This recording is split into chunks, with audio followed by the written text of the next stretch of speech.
प्रिय विद्यार्थियों, इकाई 1 के अंतर्गत जो हमारा पहला अध्याय था, उस अध्याय में हमने स्वास्थ्य के ऊपर चर्चा की थी। हमने जानने की कोशिश की थी कि स्वास्थ्य होता क्या है और उस स्वास्थ्य की परिभाषाओं के साथ ही स्वास्थ्य से संबंधित विभिन्न प्रकार की जो अवधारणाएं हैं, उसको प्रभावित करने वाले जो कारक है, उनके बारे में हमने जाना और यह भी जाना कि जिस पर्यावरण में हम रहते हैं उसका और हमारे बीच में क्या संबंध है। यदि उस पर्यावरण को हम प्रदूषित करते हैं तो हमारे ऊपर क्या उसका प्रभाव पड़ सकता है। इसलिए केवल इतने जानने से ही हमारा काम नहीं चल सकता। बहुत जरूरी है कि इस स्वास्थ्य को हमें और अधिक विस्तृत रूप से जाने। हम अनेक प्रकार के विषय पढ़ते हैं।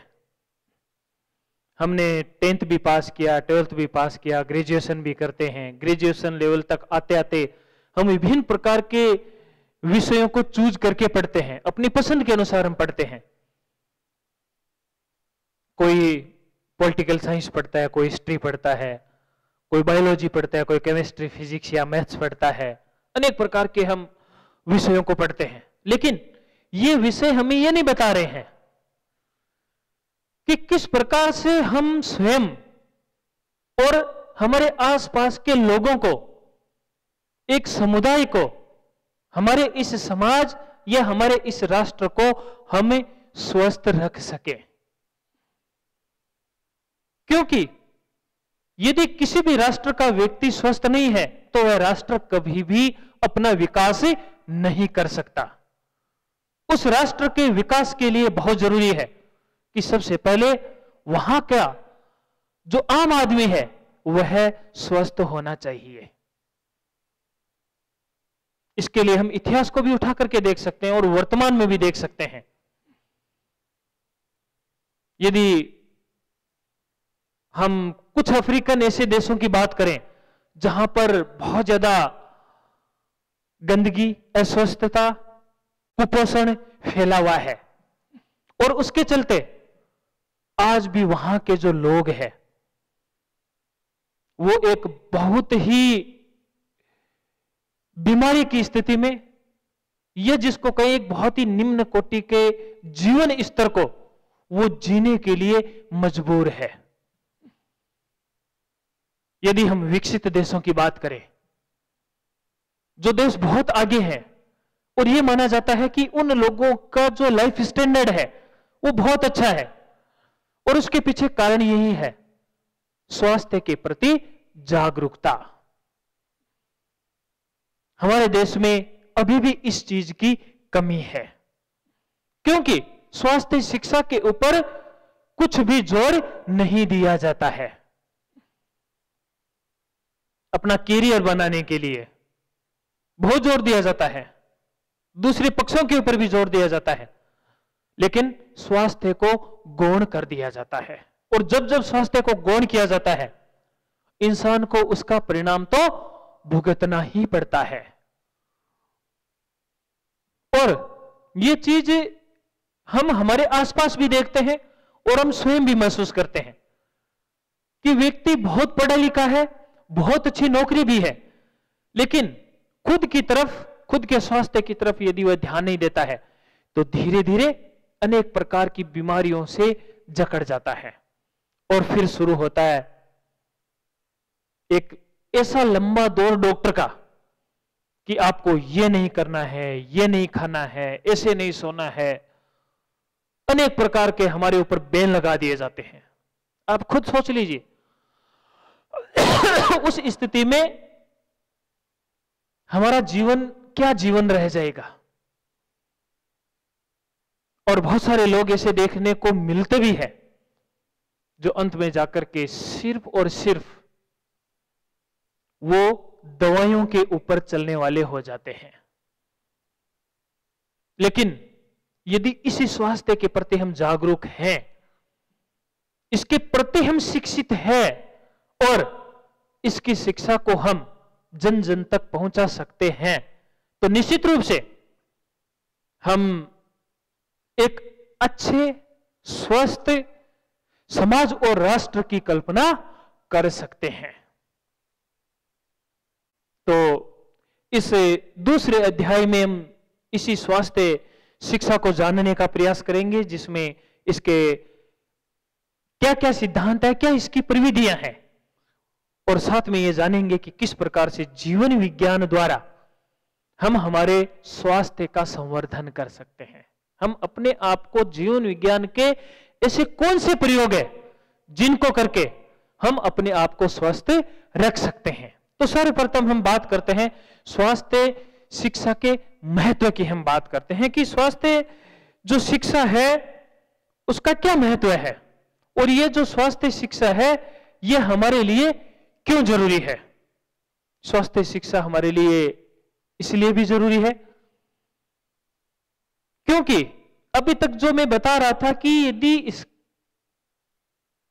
इसका हमें ज्ञान नहीं है तो न तो हम स्वयं को स्वस्थ रख सकते हैं, न अपने परिवार को, और न हमारे राष्ट्र को स्वस्थ रख सकते हैं।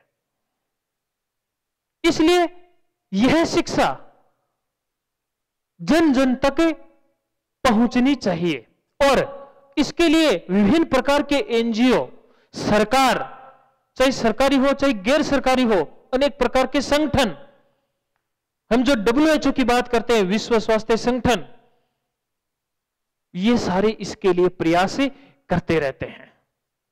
देखा जाए तो यह स्वास्थ्य शिक्षा है क्या। यदि स्वास्थ्य शिक्षा के अर्थ की हम बात करें तो स्वास्थ्य शिक्षा वह शिक्षा है जो स्वास्थ्य संबंधी आवश्यकताओं की पहचान करने और इन आवश्यकताओं से मेल खाते उचित व्यवहार सुझाने के लिए दी जाती है। यानी कि हम अपने आप को किस प्रकार से स्वस्थ रख सकते हैं। यदि स्वास्थ्य शिक्षा के उद्देश्य की हम बात करें कि क्या क्या इसके उद्देश्य हो सकते हैं, लोगों को जागरूक करना, लोगों को प्रेरित करना, लोगों को कार्यवाही के लिए उचित दिशा निर्देश देना, स्वास्थ्य संबंधी ज्ञान का विकास करना, लोगों को जानकारी देना, प्रेरित करना, यानी कि किस प्रकार हम खुद को स्वस्थ रख सकें। स्वास्थ्य शिक्षा का सिद्धांत बहुत इंपॉर्टेंट है कि किस प्रकार से इस स्वास्थ्य शिक्षा को हम जन जन तक पहुंचा सकते हैं। इसके लिए कुछ एक बातें हमें जाननी बहुत जरूरी है। सबसे पहली बात आती है रुचि। हम सभी जानते हैं कि यदि कोई भी हम कार्य करना चाहते हैं उसके अंदर हमारी रुचि होनी चाहिए। यदि रुचि नहीं है तो उस कार्य को हम बिना मन के करेंगे, और जिस लक्ष्य को हम प्राप्त करना चाहते हैं उस लक्ष्य को हम कभी भी प्राप्त नहीं कर पाएंगे। इसलिए यदि इस क्षेत्र के अंदर हम आना भी चाहते हैं तो हमारी पूरी उसके अंतर्गत रुचि होनी चाहिए। साथ ही सहभागिता, केवल भाषणबाजी से काम नहीं चलेगा।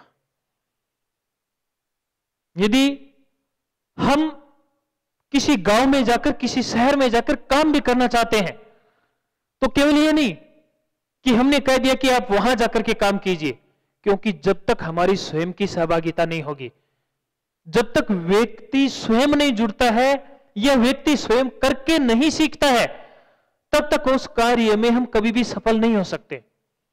और जब व्यक्ति स्वयं सहभागी बनता है तब वह दूसरे लोगों को भी जोड़ सकता है और काम को आगे बढ़ा सकता है। संप्रेषण, किसी भी बात को कहने का तरीका, भाषा का ठीक ढंग से प्रयोग करना, लोगों को उचित ढंग से सरल शब्दों के माध्यम के द्वारा उनको समझाना, किसी भी प्रकार का कम्युनिकेशन गैप नहीं होना बहुत जरूरी है। यह नहीं कि आप गांव में किसी बीमारी के बारे में बताने जा रहे हैं और वहां पर आपका जो संप्रेषण है या आप जो भाषा का प्रयोग कर रहे हैं वहां के गांव वाले समझ ही नहीं पा रहे हैं, या इस प्रकार की भाषा का या इस प्रकार की कठिन शब्दों का प्रयोग कर रहे हैं कि वो समझ ही नहीं पा रहे हैं, तो फिर हमारा समय, हमारा धन सब व्यर्थ जाएगा। और जो बात हम लोगों तक पहुंचाना चाहते हैं वह बात कभी भी पहुंचे नहीं पाएगी। इसलिए बहुत ही जरूरी है कि हम जिस भाषा का प्रयोग कर रहे हैं ये देखें, ये जानें कि किस प्रकार के लोगों को हम समझा रहे हैं, उन लोगों का शैक्षिक जो स्तर है वह किस प्रकार का है। अभिप्रेरणा, मोटिवेशन बहुत जरूरी है। मोटिवेशन खुद के प्रति भी और मोटिवेशन जिनको आप बता रहे हैं। जितना अच्छा मोटिवेशन आपके अंदर होगा आप दूसरे लोगों को भी उतना ही मोटिवेट कर पाएंगे, और जब दूसरे लोगों का मोटिवेट कर पाएंगे हम जन जन तक वह बात उतनी ही आसानी से पहुंचा भी सकेंगे। बौद्धिक स्तर, जानकारी लेने वाला और जानकारी देने वाला दोनों का ही बौद्धिक स्तर किस प्रकार का है। यदि आप किसी बात को बता रहे हैं और उसके अंदर एक्सपर्ट है तो आगे वाले को भी देखना पड़ेगा कि वह आपकी बात को समझ पा रहा है या नहीं पा रहा है, या आप जो काम दे रहे हैं उस काम को वह क्रियात्मक रूप आगे जाकर के दे पाएगा या नहीं दे पाएगा। इन सभी बातों को यदि हम ध्यान में रखते हैं तो निश्चित रूप से हम स्वास्थ्य शिक्षा को आगे बढ़ा सकते हैं।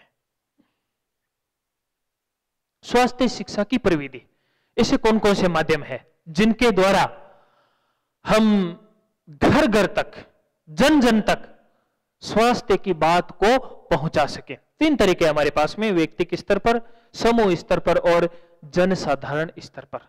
व्यक्तिगत स्तर के ऊपर तो किसी एक पर्टिकुलर व्यक्ति को बताना, एक एक व्यक्ति को बताना, यह व्यक्तिगत स्तर हो गया है।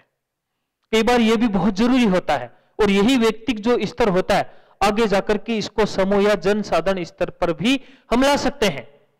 क्योंकि यदि कोई ऐसी बीमारी फैल गई है तो निश्चित रूप से हम कुछ ऐसे एक्सपर्ट या जो डॉक्टर होते हैं उनको बताएंगे, और वो अपने अधीनस्थ या अपने हॉस्पिटल या अपने अंडर में काम करने वाले जो लोग हैं, जो उनका समूह है, उनको वो बताएंगे, और वो आगे जाकर के उस चीज को जनसाधारण स्तर तक ले जाएंगे। तो इस प्रकार से हम स्वास्थ्य की शिक्षा को जन जन तक पहुंचा सकते हैं। हम यहां पर यूं भी कह सकते हैं कि जो हमारे सरकार के द्वारा जो चलाए जाने वाले हैं या जो गैर सरकारी जो हमारे एनजीओ होते हैं वो इसी बेस को ध्यान में रखते हुए काम करते हैं। हम WHO की यदि बात करें तो वह तो बिल्कुल पूरे वर्ल्ड को लेकर के साथ में चलता है और अपने आंकड़े निकालता है और यह बताता है कि कहां पर कौन सी बीमारी फैली हुई है, कौन से देश में कौन सा रोग पैर पसार रहा है, कि हिंदुस्तान के अंदर इतने हार्ट के मरीज है, इतने डायबिटीज के मरीज है, इतने एड्स के मरीज है। और जब इस प्रकार के हमारे पास में आंकड़े उपलब्ध होते हैं तब हम निश्चित रूप से लोगों तक स्वास्थ्य संबंधी बात को फैला भी सकते हैं, पहुंचा भी सकते हैं। अब बात आती है कि यदि हम सामूहिक स्तर या जनसाधारण स्तर पर बात को ले जाना चाहते हैं, उन तक पहुंचाना चाहते हैं, तो हमारे पास में ऐसे कौन कौन से साधन हैं।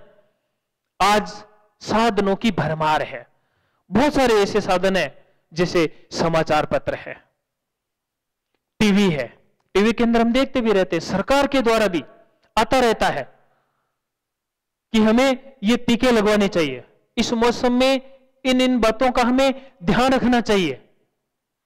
इंटरनेट का आज बहुत अच्छा साधन है, जहां कंप्यूटर के अंदर इंटरनेट है, आज हम देख रहे हैं कि मोबाइल के अंदर भी इंटरनेट है, जो सोशल मीडिया है उसके द्वारा बहुत सारी बातें पहुंचाई जा सकती है। गांव में जाकर, शहरों में जाकर, गली गली में जाकर के स्वास्थ्य प्रदर्शनी लगाई जा सकती है, पोस्टर लगाए जा सकते हैं, स्वास्थ्य पत्रिकाओं के माध्यम से लोगों को जागरूक किया जा सकते हैं, स्वास्थ्य संग्रहालय लगाए जा सकते हैं। अर्थात ऐसे बहुत सारे हमारे पास में साधन है। लेकिन एक साधन कभी कभार और भी अपनाया जाता है, वो होता है कानून के द्वारा। और कई बार ऐसा होता भी है कि सरकार को कानूनन ऐसे नियम लगाने पड़ते हैं लोगों के लिए, उनके स्वास्थ्य के लिए। तो कहने का अर्थ है कि बहुत सारे ऐसे हमारे पास में साधन हो सकते हैं जिसके द्वारा हमें अपने स्वास्थ्य को, अपने खुद को और जन जन को स्वस्थ रख सकते हैं। किस प्रकार से हम जीवन विज्ञान के द्वारा स्वास्थ्य का संवर्धन कर सकते हैं, यह बहुत इंपॉर्टेंट चीज है। इंपॉर्टेंट इसलिए भी है कि जब भी स्वास्थ्य की बात आती है तब दिमाग में आता है इंजेक्शन, मेडिसिन, टेबलेट्स, ये लेना है, वो लेना है, अनेक प्रकार की चीजें हमारे सामने आती है। लेकिन जो प्रेक्षा ध्यान है, जो योग है, एक ऐसी विधा है हमारे पास में, इसके अंदर ऐसी टेक्निक्स है जो खतरनाक से खतरनाक, जिसको मेडिकल साइंस भी असाध्य कहती है, ऐसे रोगों को बिना किसी दवा, बिना किसी औषधि, बिना किसी इंजेक्शन या बिना धन खर्च किए हम अपने आप को स्वस्थ रख सकते हैं। तो उसमें कौन कौन सी चीजें आती हैं? तो विद्यार्थियों, आपने पढ़ा होगा कि जो जीवन विज्ञान है उसके मुख्य अंग है, उसके सहायक अंग भी है और उसके विशिष्ट अंग भी है। हम उनकी चर्चा करते हैं। सबसे पहले हम लेते हैं कि किस प्रकार प्रेक्षा ध्यान के जो सहायक अंग है उसके द्वारा हम हमारे स्वास्थ्य का संवर्धन कर सकते हैं। उसके अंदर सबसे पहली बात आती है आसन। आसन बहुत सारे हैं। पतंजलि ने कहा स्थिर सुखमासनम।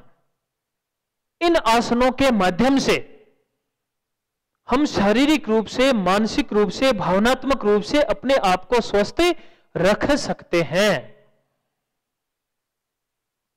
और जब आसन किए जाते हैं तब हम सभी जानते हैं कि अनेक प्रकार के जो आसन है, उन आसनों में हमारा जो शरीर है उसमें लचीलापन आता है। मांसपेशियों के अंदर जब आसन करते हैं तब मांसपेशियों के अंदर खिंचाव पैदा होता है, फिर उनको रिलैक्स किया जाता है। खून का जो संचार है वह इसके द्वारा ठीक होता है। आसनों को सही ढंग से किया जाए तो हृदय के अंदर होने वाले जो ब्लॉकेज है उनको भी दूर किया जा सकता है, जबकि मेडिकल साइंस के पास सिर्फ ऑपरेशन के सिवा और कोई साधन नहीं है। लेकिन आसनों के धीरे धीरे अभ्यास के द्वारा उसको दूर किया जा सकता है। हम सभी जानते हैं हम 3 प्रकार से आसनों का प्रयोग करते हैं, लेटकर, बैठकर और खड़े रहकर। अब हम कैसे भी कर सकते हैं। आप लेटकर करना चाहते हैं या बैठकर करना चाहते हैं या खड़े रहकर करना चाहते हैं, हर आसन का अपना महत्व है। क्योंकि जो भी आसन किया जाता है, इन आसनों का जो मुख्य रूप से हमारे शरीर के ऊपर प्रभाव पड़ता है वो हमारे पाचन तंत्र के ऊपर, रक्त परिवहन संचलन तंत्र के ऊपर, ग्रंथि तंत्रिका तंत्र के ऊपर और ब्रेन जो हमारा नर्वस सिस्टम है इसके ऊपर, और साथ ही जो हम मांसपेशी तंत्र है इनके ऊपर बहुत प्रभाव पड़ता है। शरीर की एक एक नस, शरीर का एक एक जो जॉइंट होता है उसके ऊपर इसका प्रभाव पड़ता है। इसलिए शरीर के जॉइंट्स, शरीर की मांसपेशियां, शरीर की नाड़ियां वो सुचारू ढंग से काम करते हैं। उनमें कभी भी किसी भी प्रकार की ऐंठन या जकड़न जो होती है वह नहीं आती है। और जितना शरीर के अंदर लचीलापन रहेगा उतना हमारा शरीर स्वस्थ भी रहेगा। इसी प्रकार से प्राणायाम आते हैं। प्राणों का आयाम, प्राण शक्ति को बढ़ाने वाला, यह हमारी जीवनी शक्ति को बढ़ाता है। शरीर के अंदर रोगों से लड़ने के लिए जीवनी शक्ति का होना बहुत जरूरी है। और जिस व्यक्ति की जीवनी शक्ति कमजोर पड़ती है उसी के ऊपर रोगाणु या कीटाणु आक्रमण करते हैं और शरीर को रोगग्रस्त बना देते हैं। हमारी रोग प्रतिरोधक क्षमता को प्राणायाम बढ़ाता है। योग के अंदर बताई गई जो 72,000 नाड़ियां हैं, उन 72,000 नाड़ियों का शोधन होता है प्राणायाम के द्वारा।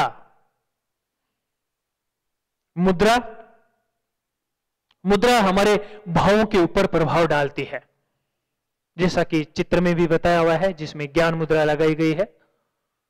मुद्रा हमारे भावों के ऊपर, यानी कि हमारे शरीर की जैसी मुद्रा होती है हमारे भाव भी वैसे ही बनते जाते हैं।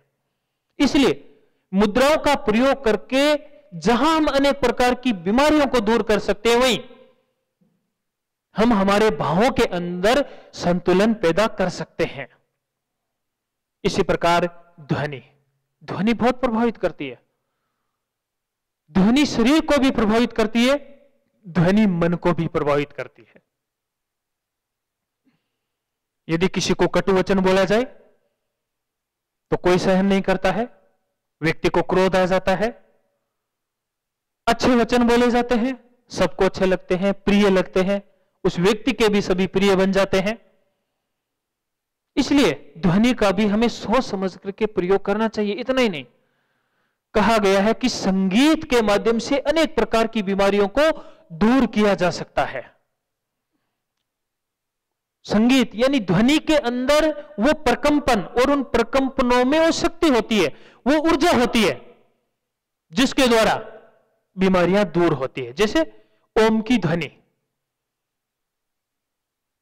ओम की या महाप्राण की ध्वनि या अरहम की ध्वनि, जब ये ध्वनि की जाती है तो इनसे वाइब्रेशन पैदा होते हैं, जो हमारे मन मस्तिष्क को, हमारे पूरे नाड़ी मंडल को प्रभावित करते हैं और हम स्वस्थ होते हैं।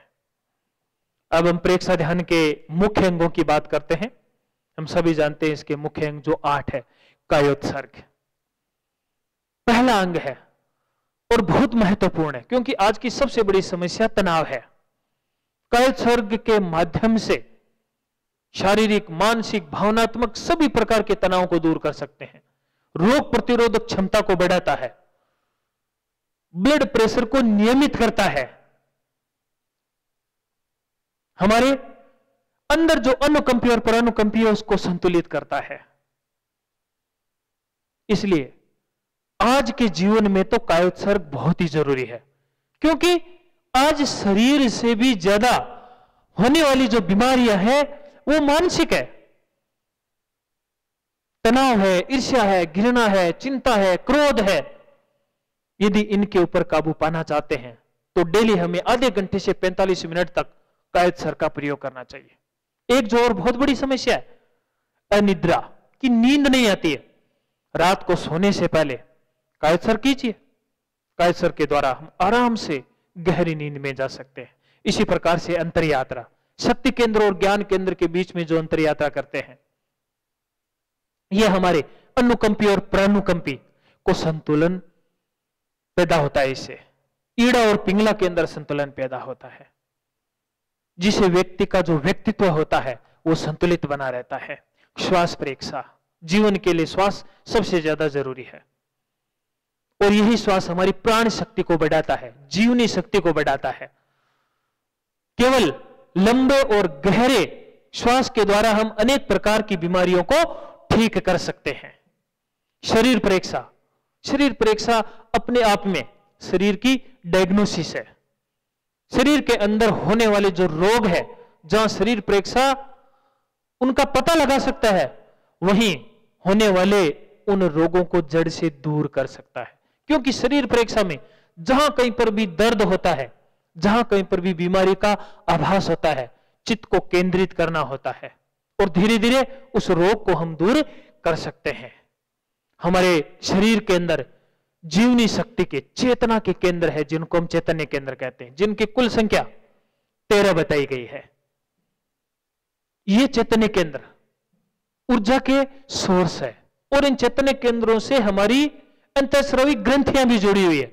जब इन केंद्रों के ऊपर ध्यान किया जाता है तब जहां हमारी जीवनी शक्ति बढ़ती है, वहीं अंतःस्रावी ग्रंथियों से निकलने वाले जो हार्मोन्स होते हैं उनमें संतुलन पैदा होता है। लेशिया ध्यान में भी केंद्रों के ऊपर ध्यान किया जाता है, लेकिन केंद्रों के ऊपर ध्यान रंगों के साथ में किया जाता है। जैसे आनंद केंद्र पर हरे रंग का ध्यान, विशुद्धि केंद्र पर नीले रंग का ध्यान, जो दर्शन केंद्र है अरुण रंग का ध्यान, ज्योति केंद्र सभी को पता है यहां पर श्वेत रंग का ध्यान करते हैं, और जो हमारा ज्ञान केंद्र है सहस्त्रार चक्र, वहां पर पीले रंग का ध्यान। और हम जानते हैं कि जो रंग होते हैं वो हमारे मन को और हमारे भावों को प्रभावित करते हैं। केवल रंगों के माध्यम से हम अनेक प्रकार की बीमारियों को ठीक कर सकते हैं। केवल रंगों का ध्यान करके हम हमारे आभा मंडल को निर्मल और स्वस्थ बना सकते हैं। और जब आभा मंडल निर्मल और स्वस्थ होता है, तब कभी भी उस व्यक्ति को मानसिक भावनात्मक बीमारियां परेशान नहीं कर सकती। भावना और अनुप्रेक्षा, जब हम किसी भी बात की, किसी भी चीज की जब बार बार भावना करते हैं, तब हम उसी प्रकार के बनते जाते हैं। और भावना के साथ में चलता है हमारा अनुचिंतन। हम कई प्रकार की अनुप्रेक्षाएं करते हैं, रंगों के साथ में अनुप्रेक्षाएं करते हैं, और बार बार हम शब्दावली का उच्चारण भी करते हैं और अनुचिंतन भी करते हैं। इससे क्या होता है कि जो हमारे मस्तिष्क के न्यूरॉन्स है वो प्रभावित होते हैं, जिसके द्वारा हमारे अंदर जो बुरी आदतें हैं, जो नकारात्मक चिंतन है, उनको हम दूर कर सकते हैं। तो इस प्रकार हम देखते हैं कि इन प्रेक्षा ध्यान के मुख्य अंगों के द्वारा इनका भी प्रयोग करके हम विभिन्न प्रकार की बीमारियों को दूर कर सकते हैं। अब एक और बहुत महत्वपूर्ण जो बिंदु आता है, अणुवर्त जीवन शैली से स्वास्थ्य का संवर्धन।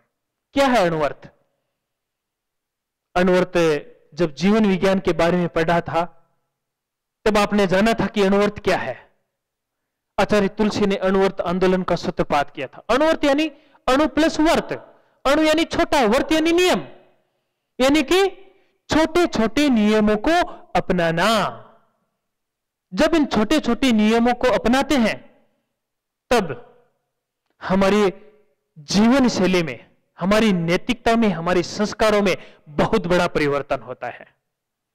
और यह परिवर्तन प्रभाव डालता है हमारे मानसिक और हमारे भावनात्मक स्तर के ऊपर।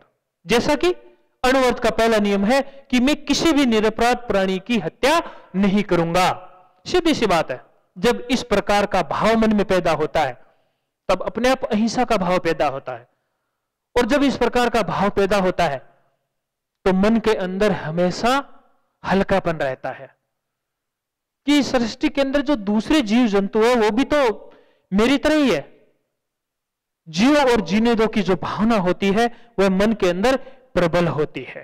कहने का अर्थ है कि जो अणुवर्त है वो हमें नैतिकता का पाठ पढ़ाते हैं, जिससे हमारी संकल्प शक्ति, हमारा मनोबल बढ़ता है। और जब संकल्प शक्ति और मनोबल बढ़ता है, और जिस व्यक्ति की संकल्प शक्ति अच्छी होती है, उसकी रोग प्रतिरोधक क्षमता में भी इजाफा होता है।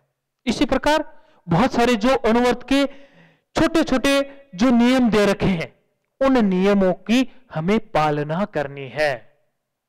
तो इस प्रकार हम देखते हैं कि हमारे राष्ट्र के लिए, समाज के लिए स्वास्थ्य शिक्षा जरूरी है, और किस प्रकार से जीवन विज्ञान के इन छोटे छोटे प्रयोगों के द्वारा हम अपने आप को स्वस्थ रख सकते हैं। तो विद्यार्थियों, आपने इस अध्याय के अंतर्गत स्वास्थ्य शिक्षा के बारे में जाना, और साथ ही जाना कि जीवन विज्ञान के द्वारा भी हम अपने आप को कैसे स्वस्थ रख सकते हैं। तो यह भी अध्याय आपका यहीं समाप्त होता है। धन्यवाद।